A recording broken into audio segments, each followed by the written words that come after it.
Hello friend, आज આપણે બનાવીશું ગ્રેવી વાળું ભીંડાનું શાક। મારો વિડિયો તમને સારો લાગે તો મારા વિડિયોને એક લાઈક આપજો। સ્વાગત છે તમારું મારા કિચનમાં। આજે આપણે બનાવીશું ભીંડાનું શાક અને ભીંડાનું શાક બનાવવા માટે મેં અહીંયા 250 ગ્રામ ભીંડો લીધો છે અને આ ભીંડાને ધોઈ અને એકદમ કોરો કરી લીધો છે। તમે ગમે ત્યારે ભીંડાનું શાક બનાવો તો ભીંડાને હંમેશા ધોઈ અને કોરો કરી અને પછી જ આનો ઉપયોગ કરવાનો। હવે આપણે ભીંડાને આ રીતે કટ કરીશું। આ રીતે કટ કરવાનું છે અને પછી વચ્ચે ચેક કરવાનું કે કઈ ભીંડો બગડેલો નથી, પછી આ રીતે કટ કરીશું।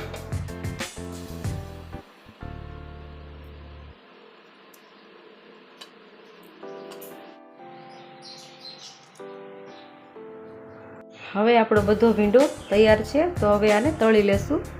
આમાં થોડું તેલ ઉમેરીશું।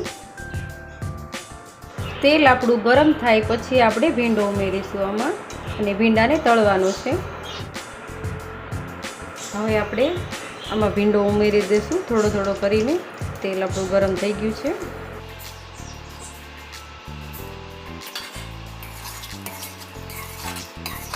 ભીંડાને આપણે તળવાનું છે। જો તમે આ રીતે શાક બનાવશો તો તમારું શાક ક્યારેય ચીકણું નહીં બને અને એકદમ સ્વાદિષ્ટ બનશે અને બધા માંગીને ખાશે। હવે આપણે બધો ભીંડો ધીમે ધીમે કરી અને બહાર કાઢી લઈશું। ભીંડો આપણો એકદમ સોફ્ટ થઈ ગયો છે।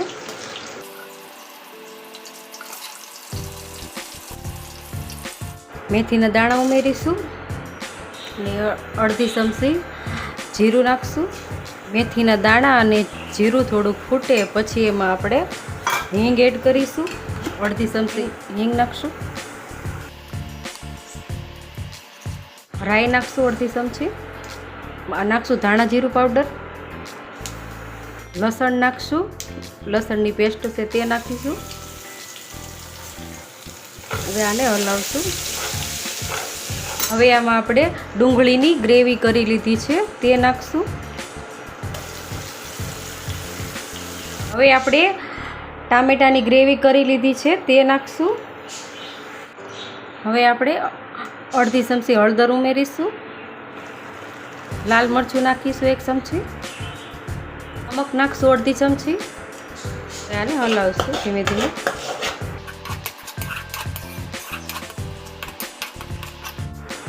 ચણાનો લોટ નાખીશું 1 ચમચી અને આ બધું મિક્સ કરી દઈશું। હવે આપણે થોડી છાશ ઉમેરીશું, બહુ વધારે નહીં, થોડી ઉમેરવાની છે। આને પણ મિક્સ કરી દઈશું અને આપણી ગ્રેવી હવે તૈયાર છે।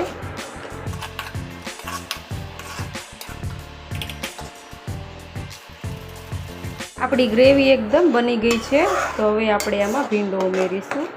હવે બધો ભીંડો ઉમેરી દેવાનો છે આમાં।